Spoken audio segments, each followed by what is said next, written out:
خداوند کے زندہ اور پاک کلام میں سے آستر کی کتاب، اس کا 6واں باب۔ مسیح خداوند میں میرے تمام بہنوں اور بھائیوں، آپ سب کی سلامتی ہو۔ پلیز میرے چینل کو سبسکرائب کریں اور ویڈیو کو لائک اور شیئر کریں، شکریہ۔ اس رات بادشاہ کو نیند نہ آئی، سو اس نے تواریخ کی کتابوں کے لانے کا حکم دیا اور وہ بادشاہ کے حضور پڑھی گئیں، اور یہ لکھا ملا کہ مردکی نے دربانوں میں سے بادشاہ کے 2 خواجہ سراؤں بگتانا اور ترش کی مخبری کی تھی، جو اکسویریس بادشاہ پر ہاتھ چلانا چاہتے تھے۔ بادشاہ نے کہا، اس کے لیے مردکی کی کیا عزت و حرمت کی گئی ہے؟ بادشاہ کے ملازموں نے جو اس کی خدمت کرتے تھے کہا کہ اس کے لیے کچھ نہیں کیا گیا، اور بادشاہ نے پوچھا کہ بارگاہ میں کون حاضر ہے؟ ادھر حامان شاہی محل کی بیرونی بارگاہ میں آیا ہوا تھا کہ مردکی کو اس سولی پر چڑھانے کے لیے جو اس نے اس کے لیے تیار کی تھی بادشاہ سے عرض کرے۔ سو بادشاہ کے ملازموں نے اس سے کہا، حضور، بارگاہ میں حامان کھڑا ہے۔ بادشاہ نے فرمایا، اسے اندر آنے دو۔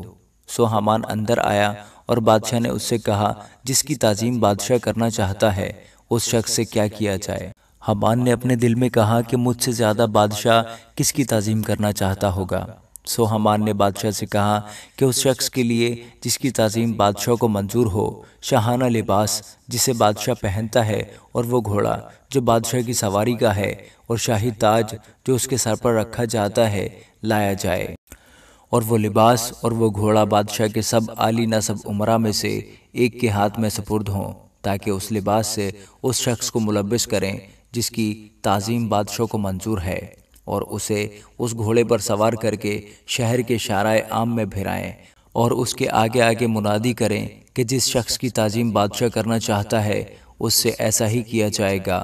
تب بادشاہ نے حامان سے کہا، جلدی کر اور اپنے کہے کے مطابق وہ لباس اور گھوڑا لے، اور مردکی یہودی سے جو بادشاہ کے پھاٹک پر بیٹھا ہے ایسا ہی کر، جو کچھ تو نے کہا ہے اس میں کچھ بھی کمی نہ ہونے پائے۔ سو حامان نے وہ لباس اور گھوڑا لیا، اور مردکی کو ملبس کر کے گھوڑے پر سوار شہر کے شارع عام میں پھرایا، اور اس کے آگے آگے منادی کرتا گیا کہ جس شخص کی تعظیم بادشاہ کرنا چاہتا ہے اس سے ایسا ہی کیا جائے گا۔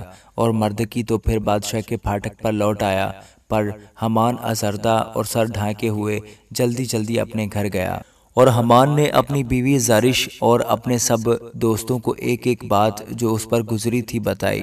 تب اس کے دانش مندوں اور اس کی بیوی زرش نے اس سے کہا، اگر مردی کی جس کے آگے تو پست ہونے لگا ہے یہودی نسل میں سے ہے تو اس پر غالب نہ ہوگا، بلکہ اس کے آگے ضرور پست ہوتا جائے گا۔ وہ اس سے ابھی باتیں کر ہی رہی تھی کہ بادشاہ کے خواجہ سرا آ گئے اور حامان کو اس جشن میں لے جانے کی جلدی کی جسے آستر نے تیار کیا تھا۔